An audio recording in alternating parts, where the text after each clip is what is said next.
हजरत इदरीस अलैहिस्सलाम इस्लामिक इतिहास में एक महान नबी माने जाते हैं।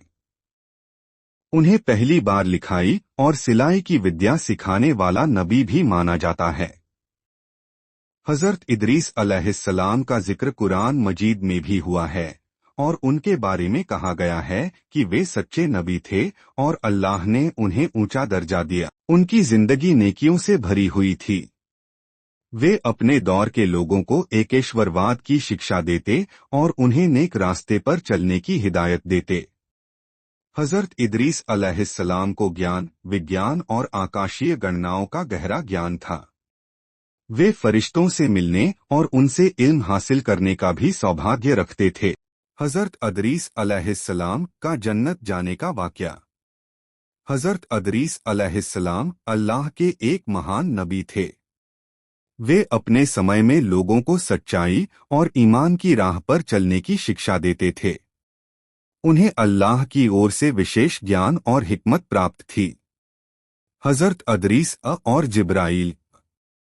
एक बार हजरत इदरीस अलैहिस्सलाम ने फरिश्ते जिब्राईल अलैहिस्सलाम से पूछा कि क्या वे मौत का अनुभव कर सकते हैं और जन्नत तथा दोज़ख नरक को देख सकते हैं। जिब्राईल ने इस बारे में अल्लाह से अनुमति मांगी और अल्लाह ताला ने इजाज़त दे दी।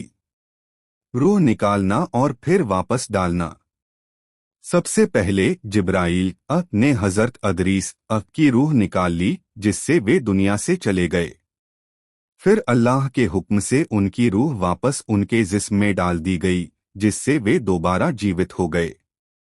इस अनुभव से उन्हें एहसास हुआ कि मौत का कैसा अनुभव होता है। दोज़ख का मंजर। इसके बाद जिब्राईल उन्हें दोज़ख जहन्नम दिखाने के लिए ले गए।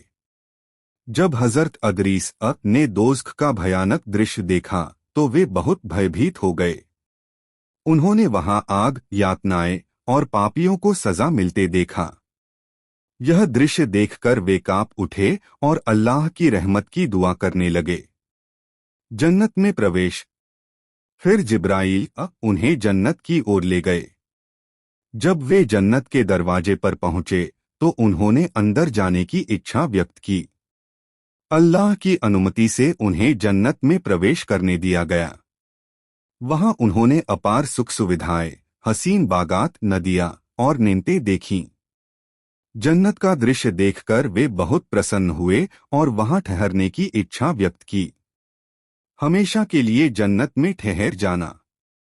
कुछ रिवायतों के अनुसार जब हजरत इदरीस जन्नत में पहुंचे तो उन्होंने फरिश्तों से कहा कि अल्लाह ने यह फरमान दिया है कि हर जीव को मौत का स्वाद चखना है और मैं मौत का अनुभव कर चुका हूं। अब मुझे जन्नत से बाहर जाने की कोई आवश्यकता नहीं है। अल्लाह ने उनकी इस इच्छा को कबूल कर लिया और वे जन्नत में ही रह गए। सबक और शिक्षा। इस वाक़ये से हमें यह शिक्षा मिलती है कि अल्लाह की आज्ञा का पालन करने वाले और नेक राह पर चलने वाले लोग अंततः जन्नत की नेमतों से नवाजे जाते हैं।